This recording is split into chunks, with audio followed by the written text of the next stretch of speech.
All right, good afternoon and welcome to the 253rd episode of the Georgia Prep Sports Drive for the GHSA State Title. Today, our guest is going to be Tony Lotti. He is the head coach at Seckinger. They opened as a school last year.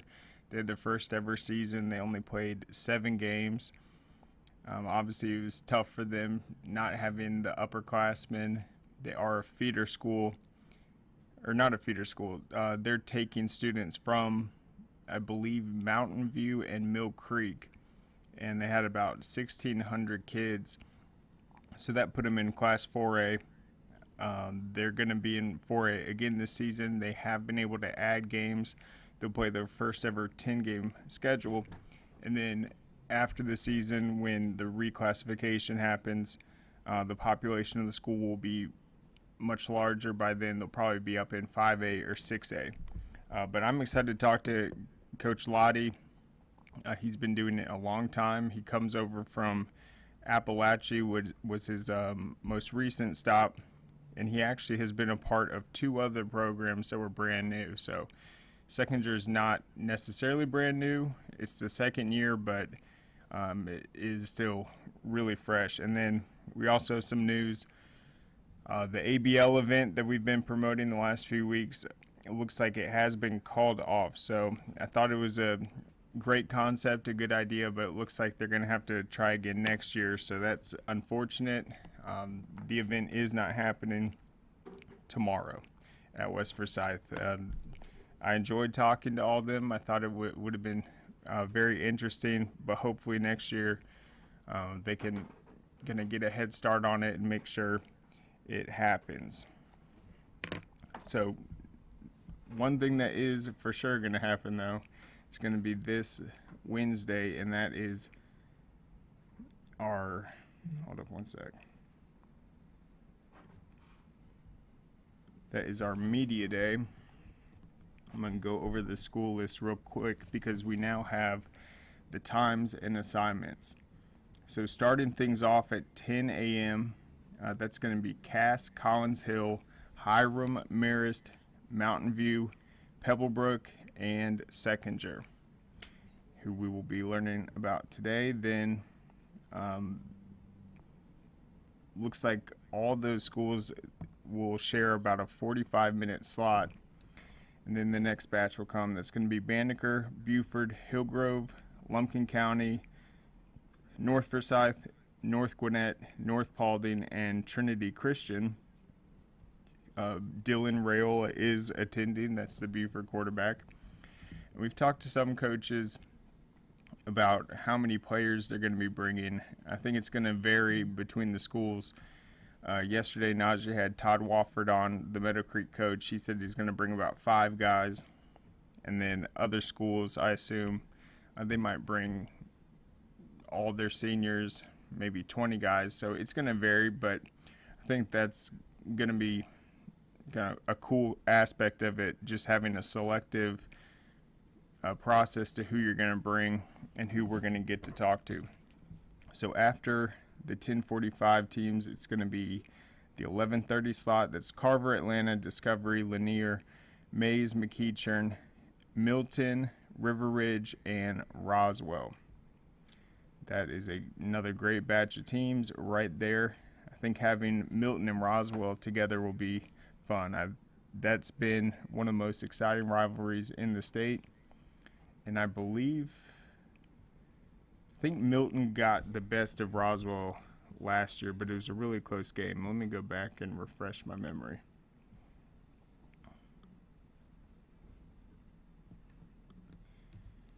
And I think that was the only blemish on Roswell's regular season record. Yep, Milton won that one 14-7. And it was, from what I remember, Coach Pruitt of Roswell said it was a pretty sloppy game. They had some turnovers. They felt they could have won that game. But still, you look at the youth on last year's teams for both squads, Milton and Roswell, a 14-7 battle. I think this year that game is going to be really competitive, and I would pretty much guarantee it's going to be a lot more high scoring than that. An uncharacteristic 14-7 game with turnovers, I don't think that's going to be the case this year. And that was also a big game for Milton last year because they opened the season with two out-of-state schools, Lipscomb Academy and Christian Brothers out of Missouri, one of the best teams in the country. And they lost both of them. So Milton was coming into it 0-2, where Roswell had the big win over Denmark to open it up. They were 2-0, so that was almost like a must-win game for Milton. They were excited. It was a rivalry game, and then Roswell just didn't come out with an ideal start. So let's go back to the list real quick. So 12-15, we're going to have Archer, Douglas, Fellowship Christian, Mount Perrin, Pace Academy, Stevenson, and Therrell. I think the school I'm really excited to look at from that batch is going to be Pace Academy with Nick Back.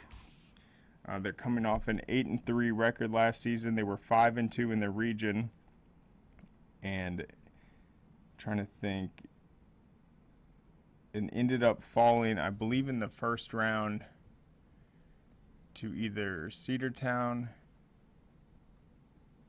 or North Oconee. But if you look at that 8-3 record, I mean, they really had a chance to make serious noise in 4A. They beat Holy Innocents to start off the season. Holy Innocents was a quarterfinal team.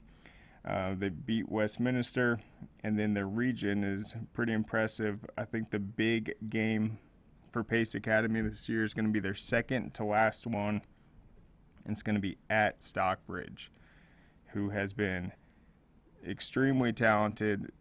I think their offense has a chance to average 35 points a game this season. Probably the fastest team in all of Class 4A. And obviously they're coming off a great run. So that's an exciting region with Woodland, Stockbridge, Hampton, McDonough, Luella, and Mount Zion Jonesboro. But I think Pace Academy has a chance to take it if they can get past Stockbridge. All right, so after that, we are in, Wheeler's in that group as well. And then at 1 o'clock, Calhoun, Centennial, Jefferson, Lovett, Manchester, Maynard Jackson, Midtown, and Norcross. Let's look at a couple of those teams real quick. Obviously, Jefferson's going to be huge. They got Sammy Brown, the reigning Gatorade Athlete of the Year for the entire school year based off what he did in wrestling, football, and track. As for Maynard Jackson, let's talk about them real quick. Eric Williams, their head coach, is going to be entering his 20th season. He's gotten an 89 and 101 overall record. They went 7-4 last season, and that was actually the second best result they've had. In 2017, they went 9-3, and that was actually when they won their first ever playoff game. Last year, they had another great run in 5A. And I think the biggest result that kind of indicates what type of talent is on that Maynard Jackson team is that game they had against Mays. They won that one, I think it was 35-16. Mays was a phenomenal team. And then that put them, I remember now, that put them in a three-way tie for the number 2 seed. I think they lost the coin flip, and then they had to play Cambridge in the first round. So despite beating Mays and finishing with an identical record, they ended up getting the 4 seed, had to match up with Cambridge, and then lost 27-20 in a really competitive game. I think if they would have won that tiebreaker, they could have made a playoff run. So the key for Maynard Jackson, they're going to have to replace Carly and Bell. He was a first-team All-State defensive back, 6'2", 205-pound safety. He ended up signing with the University of West Georgia, part of that really great recruiting class they had. And not only was he their key in the secondary, he also led them offensively in rushing last season. So he is a big player that they have to replace. However, they have Ricky Dorn III at the receiver position. He's one of the most explosive wide receivers in that class of 2025. He's 6'3". His frame's filling out. I think he's up to 190 now. He's put on about 10 or 15 pounds. And then last season, he came up huge in that win over Mays. He had 2 touchdowns, 95 yards, including a 67-yarder. And then he even opened up the season, and that was his sophomore campaign, with a big 76-yard touchdown against Arabia Mountain. So he truly is one of the more explosive playmakers. And then Messiah Scandrett is going to anchor that defense.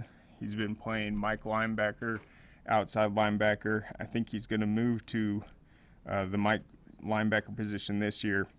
And he came up huge in their 7-6 win over Chapel Hill. It was a defensive battle, and he had 2 really key tackles for loss in that one to lift them to victory. As for Midtown, who is also in that 1 o'clock, it's pretty amazing what they've had to overcome just in the last few years.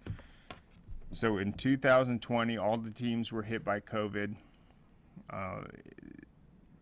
It affected every district differently. They're obviously in the Atlanta public school system. But they come out in 2021, and I think their roster only had about 28 guys on it. They ended up losing their season opener to a really good Fayette County team, 67-0. And then after that game, they had too many injuries in it, and then literally couldn't field a team for the rest of the season. And so they had to completely default on it and cancel the rest of 2021. So 2022 comes around, and Daryl Howard is hired as the head coach. They decided to compete in a full 10-game schedule, but without a region assignment, and they ended up going 6-4.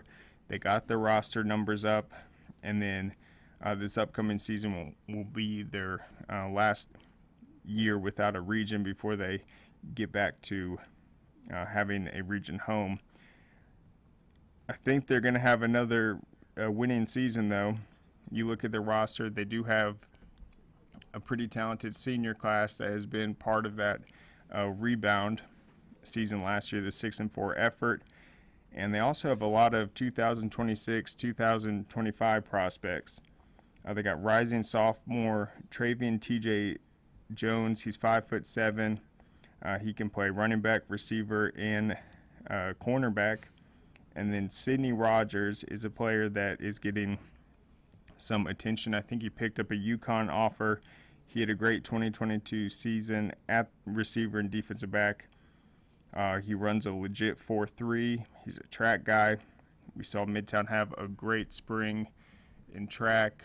Their soccer teams were outstanding, and looks like they are definitely bouncing back, and that is a great thing to see. Midtown was formerly Grady. That's one of the more historic high school programs in the state, and to see them go from not being able to field a football team to 6-4 last year, and then seeing what Coach Howard has brought to the table, that is great to see. And then they also have Cordell Hegg. He's a 6'1", 210-pound athlete. He's going to line up in a lot of different positions. So I'm excited to get to talk to Maynard Jackson and Midtown, 2 very intriguing teams. And then at 1:45, we got Greene County, Harrison, Holy Innocents, Kennesaw Mountain, Peachtree Ridge, South Atlanta, South Paulding, and Tift County. So Tift County is probably making the furthest trip to the event, which is right in the heart of Atlanta. The Blue Devils are coming up for it. I'm excited to see what Their team's going to be looking like this year. They're always a great program. And then South Paulding, I think that's another interesting team to watch this year. They're going to have to contend with Douglas County and Hughes in that region. It's no easy task, and they do replace a lot in that running attack. Same with South Atlanta. They lose Kewan Brown, an AJC Super 11 running back that was a multi-year starter for them. They lost their head coach, Michael Woolridge, part of that coaching carousel. And South Atlanta was one of the teams where it seems like it took them longer than some of these other programs to find their new head coach. So hopefully they've hit the ground running, but we'll see what the Jaguars look like this year. Sorry, the Hornets. All right, then at 2:30, another great group of teams right here. Alpharetta, Hughes, Jackson County. Jackson County is going to be led by, what's his name? Oh, Corey Mobbs. He was the former Lanier coach. He went out of state for a season, and then he's back. So that'll be exciting. Then Landmark Christian, Mount Bethel, who has recently decided to start a football program. They've been excelling in all the various sports. Their basketball teams were ranked, I think, probably finishing in the top 4 for boys. Their tennis team made state. Their volleyball team made state. So I know they're going to put a lot of investment into that football program. Rockdale County is also at 2:30.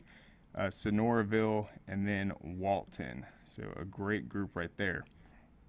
At 3:15, Central Gwinnett, Chamblee, Cherokee, Creekside, Mount Pisgah, North Atlanta, Prince Avenue Christian, and Westminster.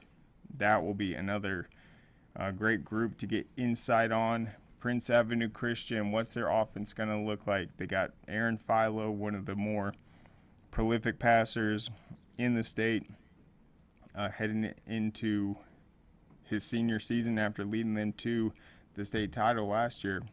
They do lose some receivers, but we'll see what they're going to look like. They always have a very potent offense and obviously just tough kids. You look at whether it was Brock Vandergriff a few years ago, leading them to a state title with a torn ACL.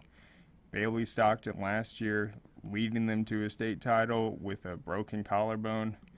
They are a gritty, determined team, and they've been outstanding. All right, and you also, I mentioned Westminster in there. They had a really good season last year. I felt like all of their losses were games they shot themselves in the foot. Their loss to Lovett in the playoffs, a rematch of the regular season. I forgot what that game is called. I think it's like the Battle of Buckhead. But yeah, that's a really intense rivalry.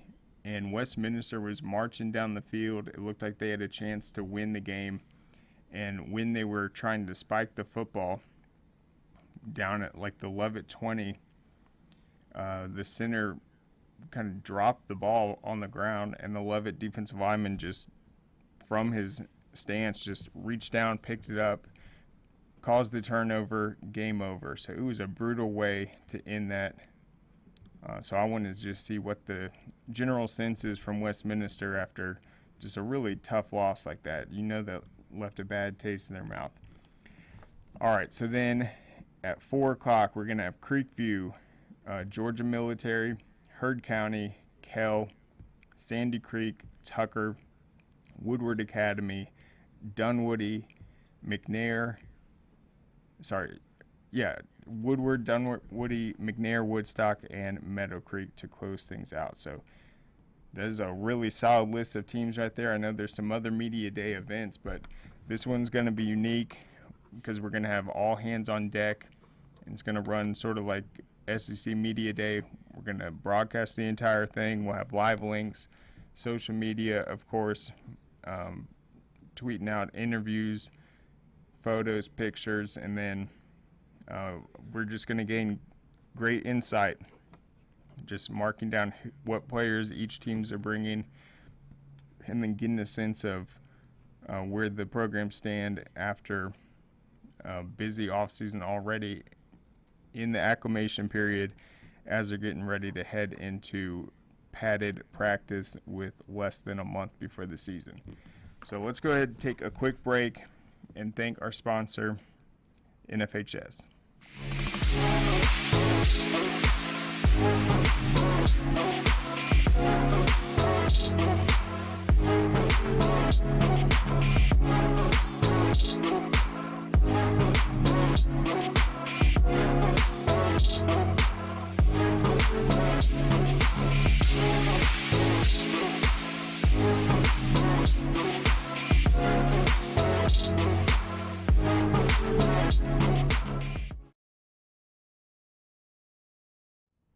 All right, welcome back. So we're going to be joined by Coach Lotti soon, but let's just go over Seckinger High School, get to know about it, kind of what they're specializing in and what they're bringing to Gwinnett County. So their first day of school was August 2nd of last year.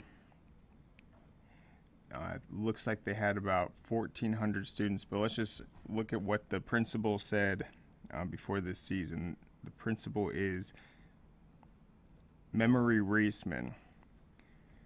She says, warm greetings as we step into the exciting 2023-2024 year. We're looking forward to our second year as a school community, building on our first year's experiences. Together, we have a chance to strengthen and expand the Seckinger standard. In today's dynamic world, the landscape is continuously evolving and significantly influenced by emerging technologies. And this is what I wanted to highlight right here. At Seckinger, we are committed to preparing our students for this exciting future. Our focus on artificial intelligence is a testament to this commitment.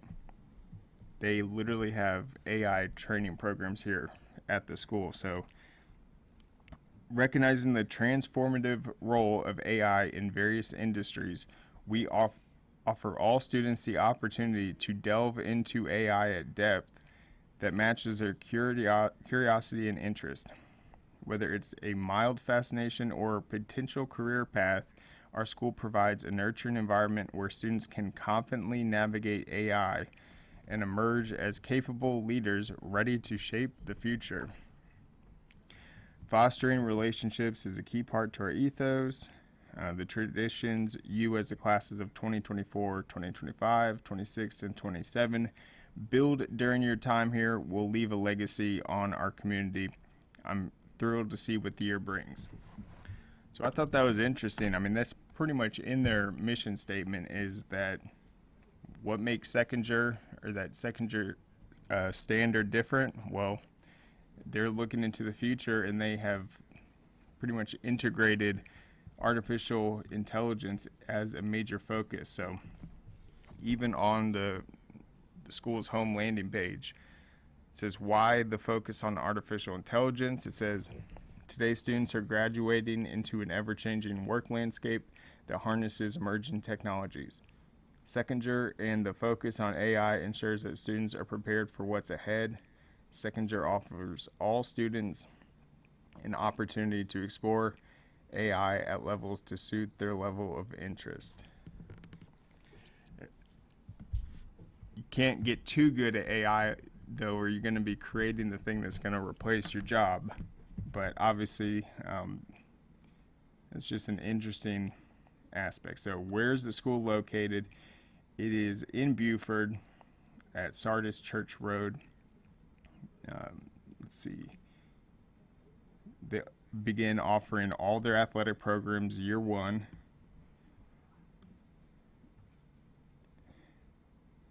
Let's see. Okay, who attends Seckinger? It says the Gwinnett Board of Education approved the attendance boundaries for Seckinger in 2020. The approved changes created the new Seckinger High School cluster by reassigning 3 existing elementary schools, Harmony, Ivy Creek, and Patrick, and Jones Middle School, to form the feeder pattern for Seckinger. Residents in this attendance boundaries will attend Seckinger beginning in August of 2022, and they're coming from the Mill Creek cluster with some students from the Mountain View. So Mill Creek is the largest school in the state, so Seckinger opening up is going to relieve that. Let's see.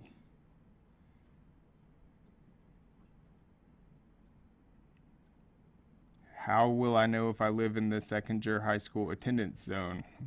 The district originally communicated information about the reassignment back in November of 2020. All families who live in the Seckinger cluster attendance zone are receiving this information flyer with a letter and information. So they actually had their first graduation ceremony. So this wasn't a thing where if you were heading into your senior year at Mill Creek, you're staying. It's like, no, you're at Seckinger now. So they were able to have a pretty fast start. I remember when Denmark opened, for example, I think that was a Forsyth school, but they started out, I think, with only freshmen and sophomores, and then actually competed their first 2 years in football with no juniors or seniors. And then they were a 4A school at first, and now, of course, Denmark is up there in 7A. So we will see. But, yeah, let's get into the football side of it real quick.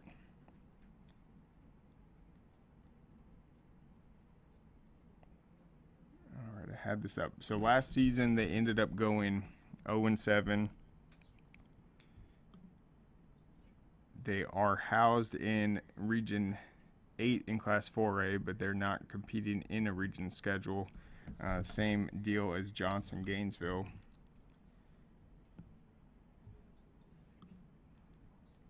And they definitely struggled offensively. Hold up one sec.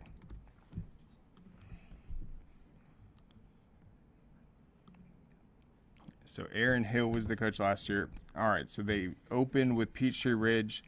It was a 60-0 loss. They played East Forsyth next. That's another brand new school. They lost that one 48-0. They lost to Shiloh, Forsyth Central, Oglethorpe County, and then Duluth 34-12, and then Berkmar in the season finale 13-0. So the last two games were the closest, and that's a big jump from a 60-0 loss to a 13-0. And Coach Lotti's coming in from Appalachia. He had a big season there in 2021. And we'll talk to him about this. But he ended up getting named the Falcons High School Coach of the Year, and he was the Falcons nominee for the Don Shula NFL High School Coach of the Year award. He won it for a variety of reasons, but a part of that was he was also the GHSA's, I think they have a inspiration award they give each year, and they give it to him because he actually was able to battle a brain tumor and come back.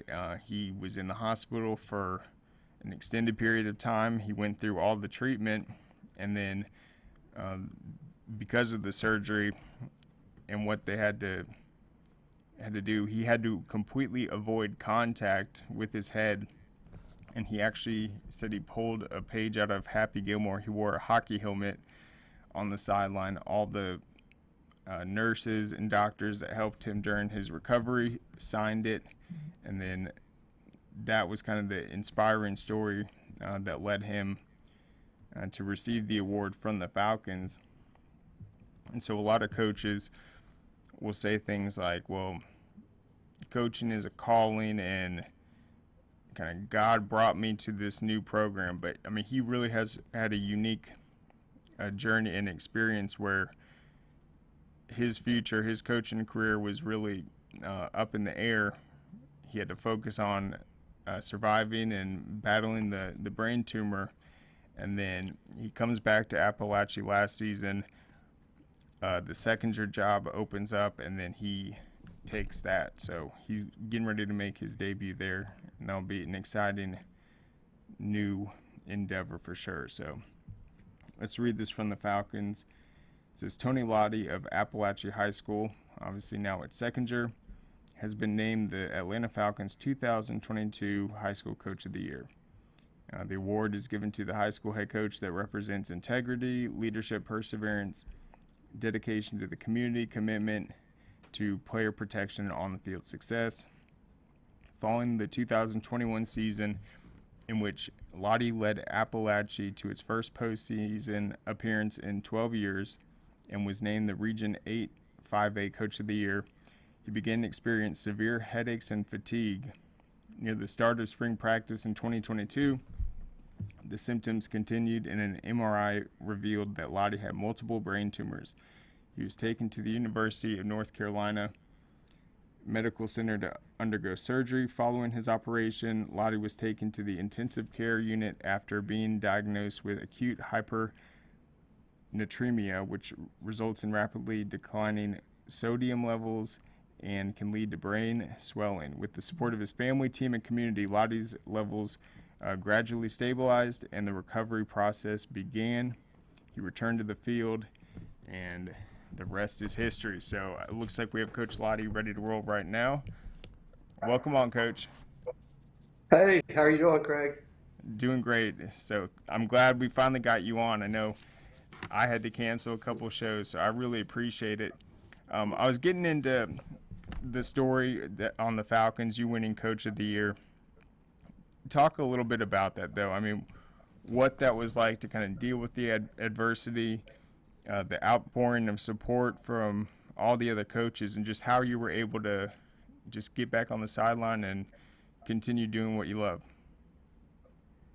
Well, to be honest, it was one of those things that, my team doctor was the one that kind of found the problem. It was, we worked so hard in a few years to turn Appalachia around, and basically I just still wasn't feeling right, and I just kept telling him, Doc, we're missing something, and he kept looking, and then finally found a magic piece, and then referred me, and next thing I know, they had to do a quick brain scan, and about a week and a half later, I was on the operating table in Chapel Hill, North Carolina, at UNC Medical Center. So, I hated, obviously, reading, if anybody has my chart, I've never had a love-hate relationship like I have with my chart. So it was one of those things that I actually got the results in narrative form on a Friday morning and didn't hear from my doctor until Monday morning. So, of course, I spent the whole weekend on the computer. So, but it was one of those things, too, that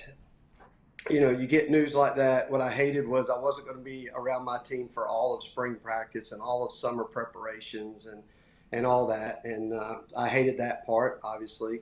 And then kind of flash forward, I was invited. I had no idea that the Falcons, I've always tried to be involved to help different organizations that pour back into the community. So, Falcons are no different. They do a lot for the community. So whatever I could do over the years to help them through my times at West Hall and Appalachia. And so basically me and my wife were invited to a dinner, and it was, I had no idea. They kept it a big time secret. And the funny thing was the video that they showed at the dinner when they made the announcement, I thought I was doing a patient story, to be honest with you. Because I had just finished doing one for the neuroscience division and neurosurgeons at UNC Medical Center. They wanted to do a patient story because the way my tumors were is kind of a little different. And so anyway, I didn't think anything of it when they asked could they get some footage and do an interview. I thought it was, because that's what they told me, to be honest with you, Craig. It was to try to help other people. They wanted to be able to tell the story. And so what a huge surprise, what a huge blessing. It's been an unbelievable year, the what ifs, what nots, but the faith side of me, and I just kept trying to hold on to that faith. So, and here we are. Yeah, I mean, that had to have been an exciting surprise and just really cool, honestly. And that's when the Falcons were kind of bringing in this new staff. I know you went up to the event, I think it was last month, where the high school coaches go up to Flowery Branch. You're obviously not too far from there, but what's your general sense of just the Falcons coaching staff and what you've seen, just kind of getting to know them through this and then other various events? Well, to be honest with you, I mean, I was excited about this staff. I got the chance to meet Coach at also their high school awards show that I was asked to speak at, and so I got to spend a few minutes with him, and he knew my story, and so we kind of talked a little bit about that. And so the new staff I'm really excited about, but it's kind of like everything that it's the people behind the scenes that you don't ever get to meet, um, who are really so special. And when I'm talking about it is folks like Chris Millman and Amanda Dinkle, you know, they're just their whole department, that community relations department, is just phenomenal. They put on youth clinics for coaches. They put on there's so many different things that they do to pour back into the communities to try to help head coaches in the state of Georgia. And I say it all the time. I put my NFL team, their community relations department, up against anybody because I see them firsthand do these things, at the various schools and whatnot. And it's just, makes you really proud. And it's like everything too, people judge things of what they see on the field. And of course, in the NFL, it's obviously a little different. But it's one of those things that there's so much good that they do and to impact young people's lives. And I'm just thankful that I get to be a part of it. Absolutely. And what were some of the things that you guys got to talk about as coaches at that event in terms of schemes, offensive philosophies? How was that? Yeah, it was good. And matter of fact, what was, football's football. And obviously I know the difference between the NFL and high school football. But the bottom line, Craig, is still blocking and tackling. And Yep. so what they've always done too, if when they open this event up to everybody to take advantage and to come to it, it's their coaches that are actually teaching. So there was a segment on, to be honest with you, on performance enhancing drugs and things that are out there. So to help educate, there was, the running backs coach did a great job talking about ball security and the different drills they do. And it's funny too, because I'm also a member of AFCA and, our GHSA, but when I go to the AFCA convention, many a times we just sit there with college guys too. We just sit there. It's not so much drawing up plays because obviously they get to pick their talent. So they have a little bit of an advantage there, some of the things they can do, but it's still a game of blocking and tackling. And so the different things that they put on at these events where you actually have access to their coaches and share ideas and go back and forth is really invaluable. Hmm. And are those your jerseys behind you? No, those, sorry. Yeah, I'm in my home office. I gave the guys today off because Monday we start school as teachers, so everything switches to the Okay. afternoon. But no, these are actually my son's 4 bowl game jerseys. He played for Wisconsin, so there's a Okay, I see cotton, it there. orange, pinstripe, rose, yeah, and Big Ten championship games. So that was his gift to me after each bowl game was he presented me with his game jersey. So that's a pretty cool moment. So they're hanging actually in my office here.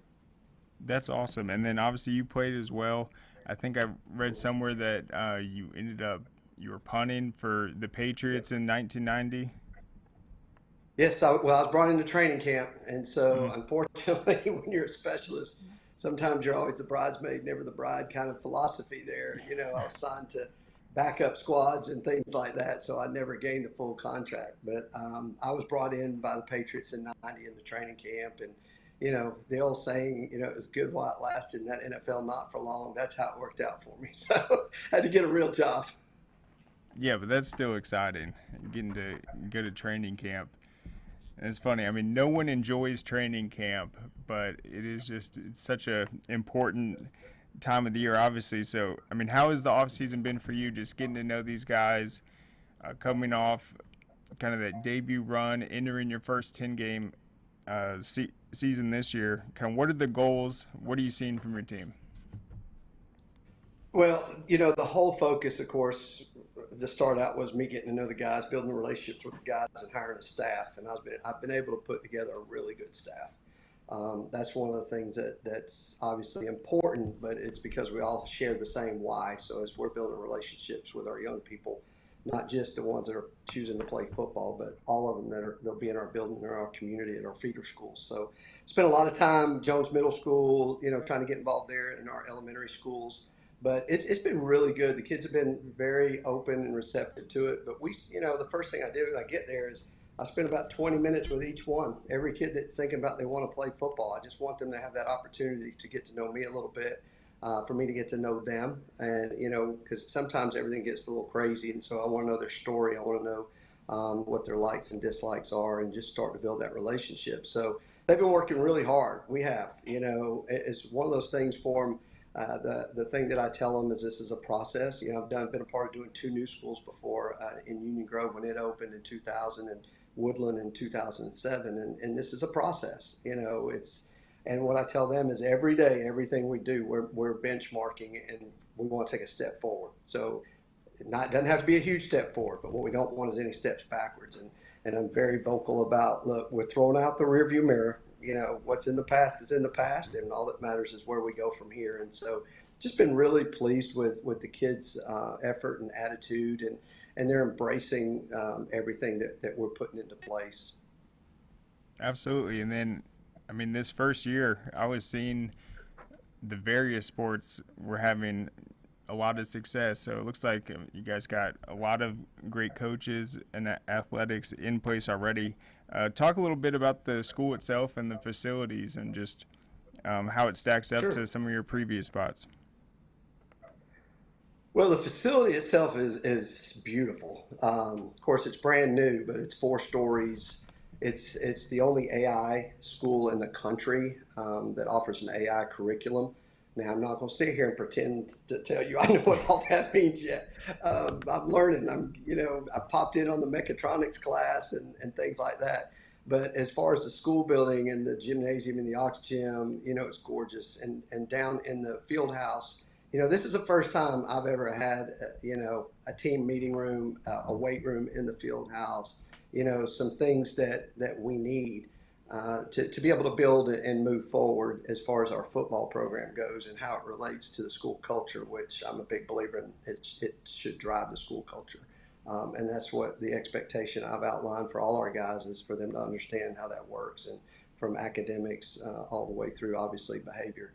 So, and that we're always representing. And so, but the facility itself, there's a jumbotron in the commons area. There's not really a cafeteria, but there's a big commons area where lunch is served. And that was a shock for me my first day because they picked me up in January.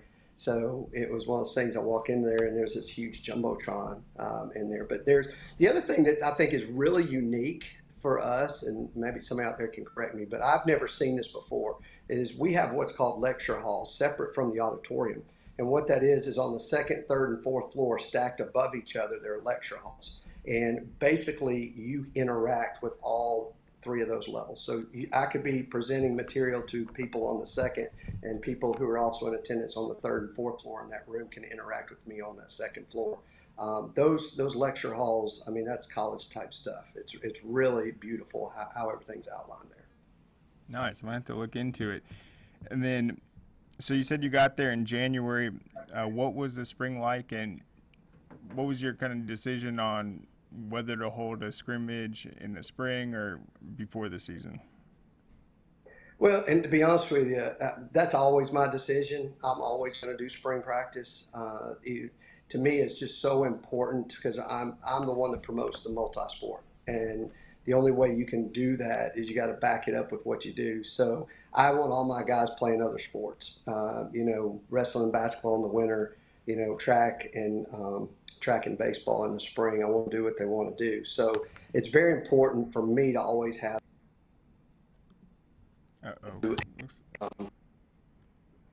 I can be with those guys. And so for us, especially for my first one, it was very important because I hadn't seen them really outside of the film work, which I chose not to put a whole lot of investment in from their season before.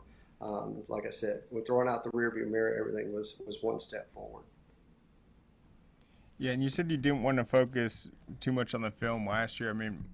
What did you see, though, just in terms of that's obviously tough, just being a first-year school, coming out there competing against all those great programs. Opening up against a Peachtree Ridge, that's a team that's won a state title. What did you see, though, just throughout the season, maybe where you saw the signs of improvement and just guys stepping up? Well, I think that's the big thing. Like I said, I've done 2 new schools before, so I know what it's like to have no place to go in the springtime before the school opens, and you're trying to get kids together on a middle school grass, and so I've been down all those roads, and I'm one of those guys too that I just, I don't believe in throwing shade in places, especially since I've walked those walks before. But what I saw in the kids was I saw them keep going. Obviously, they were overwhelmed. We're young this year. The bulk of my team, that you'll see on the field are 10th graders. A bulk, I mean a lot. So as we're building that 3-year process kind of deal, and but I saw them, keep fighting through things and keep pushing. And sometimes too, that's hard when you feel like you're overmatched. That to keep those eyes forward and just to keep pushing through. So I was very encouraged by that in the film that I did see. There was a lot of things I felt like we could build on and correct, and so that hopefully things like that wouldn't happen in the future. Yeah, and you're talking about the sophomore class. You guys are going to be able to do a full JV season in addition to a 10-game varsity season this year. Is that correct?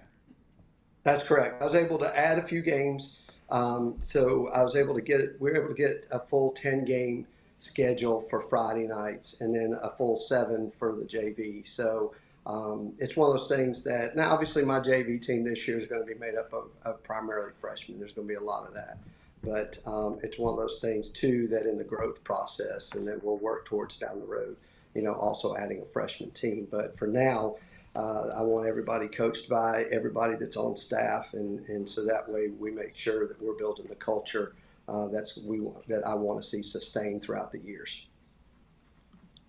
And then I'm trying to pull up the schedule right now. I know the historian site has 8 games on there. So who were the other teams you were able to add? Was that Forsyth Central? Forsyth Central's on there. Let's see, what's probably, I don't know what's on what you're looking at, but one that I added was Cross Keys. They're added on 1020. I don't know if that's showing on the schedule you're looking at. I was able to add the Heritage School out of Noonan. That's going to be during our fall break, and that's one of the things as the head coach, juggling. No head coach likes to play on fall break, right? But it's one of those things for me. I felt like it was very important for us to get 10 games in before we have to jump into region play the following year. So that everything's part of that build process. So I was able to add that one. I'm trying to think off the top of my head. Holy Innocents was added. That game's been added in there. So, and like I said, a lot of the guys too, I know Tino at Shiloh, and, having to play them in Peachtree Ridge, obviously out of the gate, that's a tall task. And, I'm good friends with Brian Allison over at East Forsyth, and what he does, a phenomenal guy, phenomenal coach. I've known him for years. So, there's a lot of good competition on our schedule for a 10-game season, and everything is going to be designed to build us to get ready for region play the following year. Certainly. And is that fall break game, is that going to be at home or away? It's away. Okay, so that's good. Yeah, that's what I told them. I said, we can go down there because, fall break here, that helps my admin out. Still gets us another game, and, we don't have to worry about what the gate's going to look like. Nice. And obviously you mentioned next season you'll be in a region, but there's no point of focusing on that right now. You guys got work to do this season. But what is the overall goal? Obviously just finding that win column would be such a historic occasion. What do you get the sense of just how your team feels about going out there just trying to get that victory? Well, and you're right. Obviously, we got to get the first win. So I hate to say get that pressure off your back kind of deal, but you got to get the first one. And so one of the things for us, and it's what I tell them every day, this is how the process works. We're going to focus on the process. I'm big also into the way we look at the mental side of things, to be honest with you. And so what I want us is to play at a high level, but at a consistent level, never be too high, never be too low kind of deal.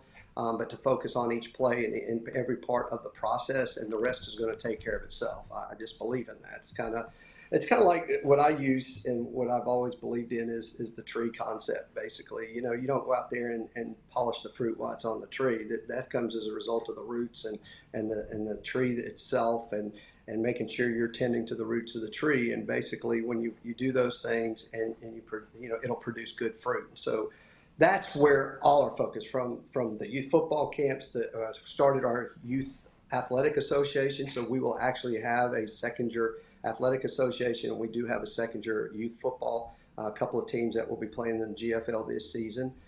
So, like I said, focusing everything on the process and the roots of the tree. And then I'm just a big believer that when you do that, you reap what you sow, and you plant those good seeds, then you'll produce good fruit. And then just real quick, we got Media Day coming up next week. So last question, Yes. How many players are you going to be bringing out, and who can we expect to see? All right, so it looks like I'll be bringing I have 5 seniors, so I'm going to bring them. I've just been really pleased with how they've embraced. They know they only have 1 season left, so they're, as far as how they've been leading and things like that. A kid like Isaiah Black, I've just been so pleased with his effort and his mentality, and Isaac Orocho and Jaden Verneau, and those are the kids I'm bringing, and they're going to be playmakers for us. So at least I'm expecting them to make plays for us, but I'm not going to put any pressure on them. But just how they've embraced the change, they're excited about the direction and where it's going, and they know they're part of building that foundation that, years down the road, look back on it, that they can be proud of what they accomplished and what they did. So I'll be happy for them to see them, when we get that first win, to see those kids' reaction. So that's who I'm bringing down there to see you guys on the 26th. Awesome. Well, we look forward to it. Coach, thank you so much for coming on. Best of luck this season, and we'll see you next week. All right. Thanks. I really appreciate you having me. You bet. All right. So there goes Seckinger. And that is going to be exciting, getting that first win after a tough 0-7 outing last year. They played some really good teams. Shiloh, Peachtree Ridge, and that will be quite a celebration. And it's also important because with the other kids that aren't playing football, you want them to participate in the entire process, come out to games, have pride in their school, and feel like they can go out there and win. So it's a big year. I'm excited to get to see their seniors that are going to be there next Wednesday, and that will certainly be a fun team to watch. But that's it for now. We'll be back on Monday. Hope everyone has a good weekend. Go to scoreatl.com. We got more coverage there. Check out our YouTube page. Please subscribe. Najee had a great conversation with Coach Wofford yesterday. He challenged Najee on predicting Peachtree Ridge to win the region. He thinks they have the chance. And they actually beat Peachtree Ridge pretty handedly last year, but I think they're both dark horses this year, especially in that loaded region that is very underrated with Peachtree Ridge and Meadow Creek on the surge. But we'll be back on Monday. Have a good one, guys.